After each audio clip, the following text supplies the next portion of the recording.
Dear members of the Presidium and all esteemed colleagues, in this year's respiratory conference, we see a new trend, the emergence of many presentations on vaccines. What does this indicate? It shows a trend that our respiratory physicians today are not only focusing on treating patients, but also taking a further step into the field of prevention to help patients avoid contracting diseases caused by these pathogens.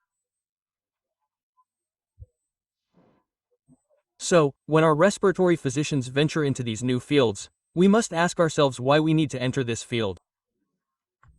And when we enter this field, just like in the treatment phase, we see that there are so many medications, so many vaccines. So how do we choose? Therefore, my presentation today will answer these two questions. What are the reasons, the motivations, for us to engage in the field of prevention? And what are the clinical practice bases we can rely on to decide which vaccination regimen to choose for patients? So, regarding the reasons, first, we will talk about the burden of pneumococcal disease. All of you here are already very familiar with this.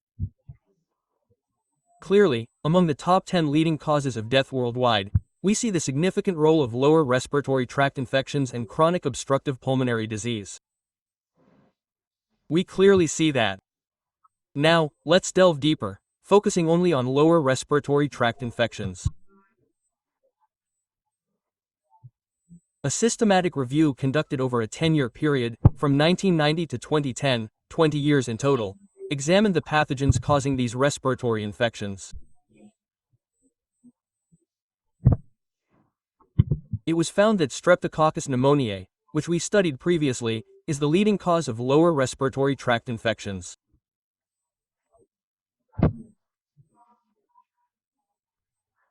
This systematic review confirmed that Streptococcus pneumoniae is indeed the most prevalent pathogen causing these infections.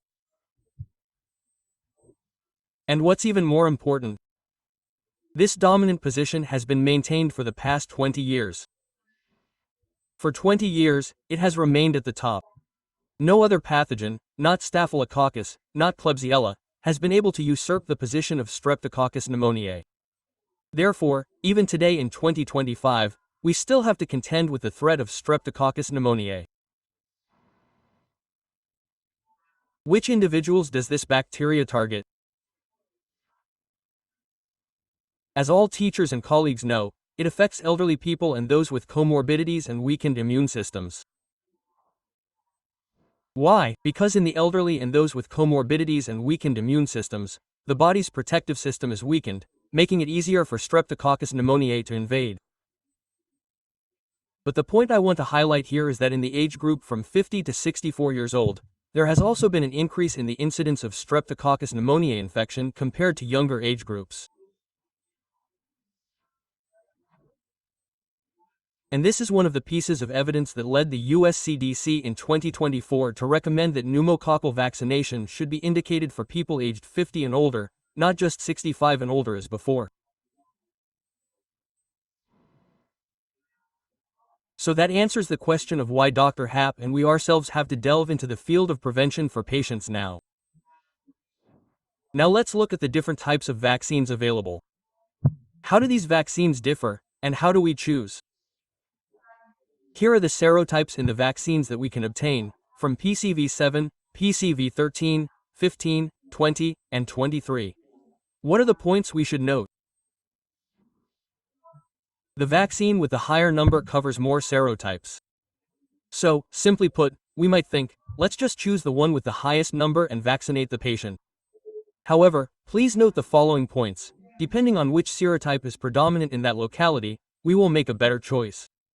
For example, let's compare PCV20 and PPSV23.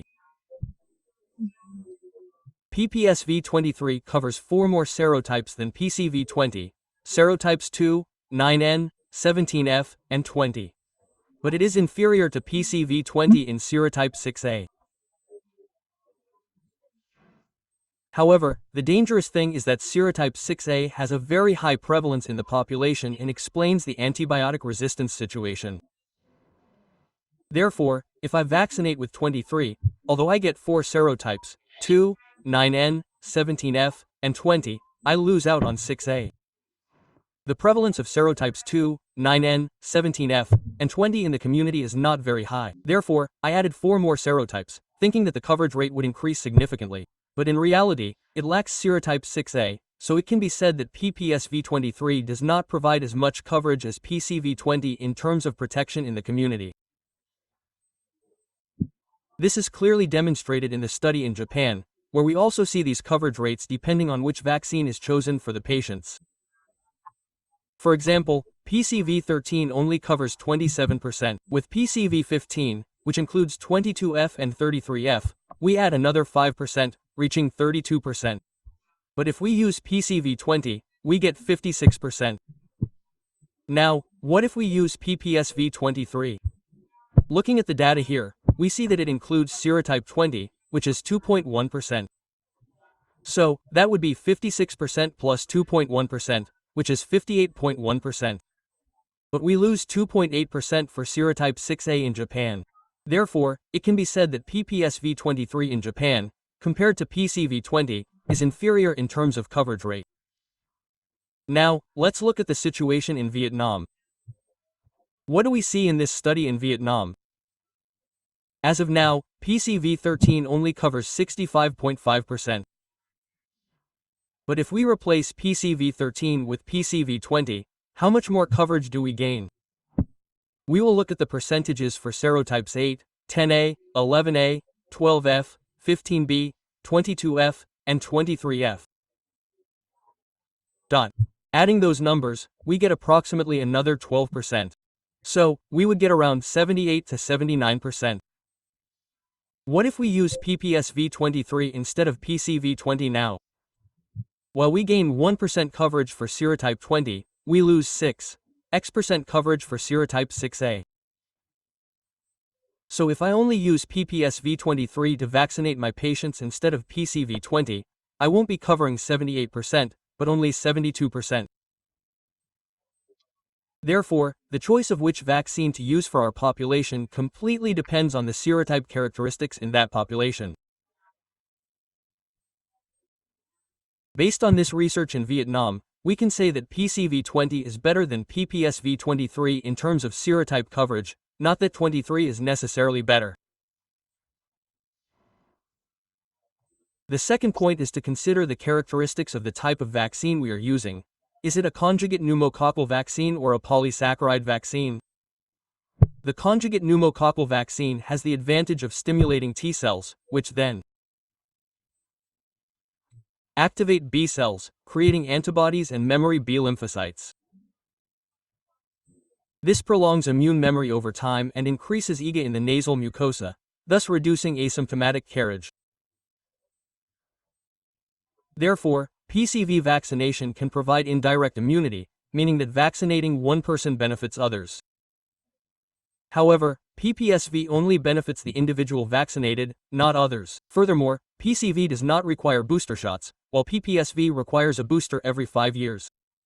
These are the factors we can consider when choosing which type of vaccine to use. And finally, let's look at our current vaccination schedules. Previously, when we had PCV vaccines with fewer serotypes, for example, only PCV13 or PCV15, we were required to supplement with PPSV23 after administering the conjugate vaccine to cover the missing serotypes. So, regardless of the approach, if you've already received PCV13 or 15, then 1 year later you get PPSV23, or if you've received PPSV23, then 1 year later you get another PCV dose. Adding another PCV dose doesn't mean you're covering more serotypes, but rather extending the duration of immune memory. That's the old approach, always combining the two. But with the new approach, using PCV20, what can we do? We can still use it for those who have been vaccinated before or those who haven't. As mentioned earlier, with the introduction of PCV20, the number of serotypes is 4 fewer than PPSV23, but the number of circulating serotypes covered by PPSV23, especially serotype 20, isn't much more than PCV20. It's only about 1% more. Therefore, adding that to increase protection isn't very meaningful. That's why the US CDC gives us two options.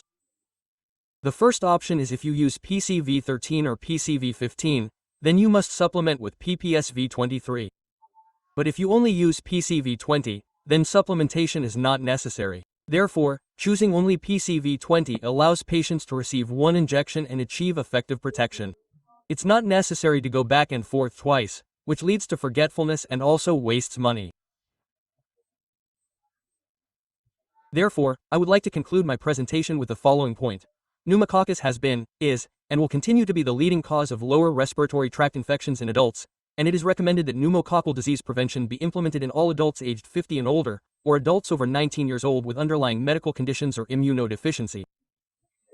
The PCV20 regimen is superior to the combined regimen of PCV13 or PCV15 with PPSV23 because the duration of immune protection is longer, and the number of serotypes covered is comparable to the combined regimen. Thank you for your attention.